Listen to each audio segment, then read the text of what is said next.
L'imagerie mentale. L'imagerie mentale est un concept qui ne doit pas être confondu avec la visualisation.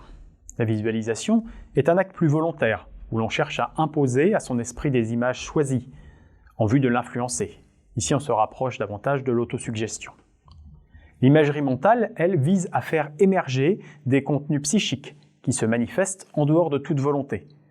C'est la disponibilité mentale induite par un souhait. La représentation mentale et l'imagerie mentale, qui devient très efficace en activant au maximum nos sens, plus notre dialogue interne, utiliser des phrases et des mots positifs. La représentation mentale, pour qui et pourquoi est-elle utile?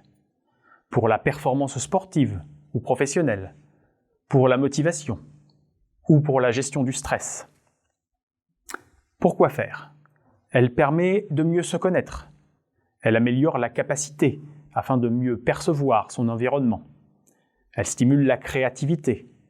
Elle améliore la concentration et l'attention. Elle améliore la connaissance de notre schéma corporel.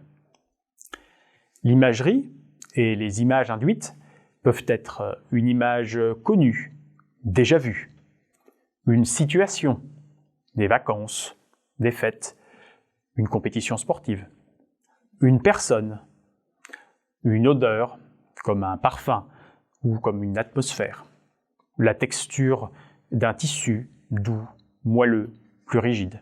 L'imagerie mentale inclut les 5 sens, sens visuel, auditif, kinesthésique, olfactif et gustatif. L'imagerie mentale permet de planifier des stratégies, d'améliorer la motricité, de renforcer la confiance en soi, de mieux réguler l'attention, d'entretenir la mémoire.